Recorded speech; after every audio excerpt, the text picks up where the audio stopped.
بسم اللہ الرحمن الرحیم۔ السلام علیکم ناظرین، خواتین حضرات، آج میں جن نواسب اور سایہ کا علاج کرنے کے لیے آسان ترین عمل پیش کر رہا ہوں۔ یہ عمل سورہ صاد کی آیت کریمہ کا عمل ہے۔ آبادی میں 65 سے 70% لوگوں کو سحر و جادو اور جن نواسب کے مسائل کا سامنا ہے۔ جن نواسب اور آسیبی امراض کی تشخیص کرنے والوں کی تعداد زیادہ ہے۔ وہ بتا دیتے ہیں کہ سحری اثرات ہے یا جنی و آسیبی بیماری، لیکن جن و جادو کا علاج کرنے والے لوگ بہت کم اور نہ ہونے کے برابر ہے۔ مزید جاننے اور آگے بڑھنے سے پہلے اس ویڈیو کو لائک اور شیئر کریں۔ ہر نئی ویڈیو سے باخبر رہنے کے لیے اسکالر ٹی وی کو سبسکرائب کریں۔ بیل آئیکن کو پریس کر کے آل پر ضرور کلک کیجیے گا تاکہ ہر نئی ویڈیو کا نوٹیفیکیشن آپ کو بر وقت مل سکے۔ شکریہ ناظرین۔ روحانی اعمال و وظائف کی کامیابی اور قبولیت کا دار و مدار تقویٰ، پابندی صوم و صلات، رزق حلال، ثناء اور اول و آخر کی درود پر ہے۔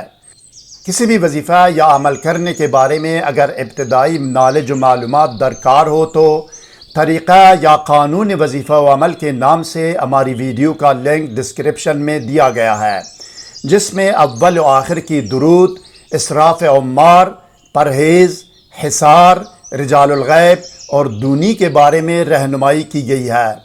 سحر و جادو اور جن نواسب اور ڈپریشن و نفسیاتی امراض کے فوری، مکمل اور مستقل علاج کے لیے کمنٹ یا ای میل کر سکتے ہیں۔ علاج کا نتیجہ گھنٹوں کے اندر 100% ہوگا۔ علاج دور سے بھی ہوگا اور نزدیک سے بھی، باذن اللہ تحریری گارنٹی بھی دی جائے گی۔ یہ عمل کرنے والا شخص باوضو اور باطہارت کمرے میں کسی بھی خوشبو کی دھونی دے، عود، عنبر، گلاب یا میٹروملن اگربتی جو بھی ہو، یا یہ کہ اپنے آپ کو سادی عطر یا خوشبو لگائے۔ آسیبی بیمار یا جنات سے متاثرہ شخص کو سامنے بٹھائے، 3 یا 7 مرتبہ درود شریف پڑھے، درود شریف کوئی بھی ہو۔ اس کے بعد بیمار کے بائیں کان میں صرف اور صرف 1 مرتبہ بسم اللہ الرحمن الرحیم پڑھ کر 7 مرتبہ آیت کریمہ پڑھے بیمار کے بائیں کان میں۔ آخر میں بھی 3 یا 7 مرتبہ درود شریف دوبارہ پڑھ کر اس پر دم کرے۔ کتاب کے مطابق بائیں کان میں صرف 7 مرتبہ آیت کریمہ پڑھنا ہے، لیکن اگر آپ بیمار پر اور پانی پر بھی دم کرتے ہیں اور پانی بھی پلاتے ہیں تو اس میں کوئی حرج نہیں ہے۔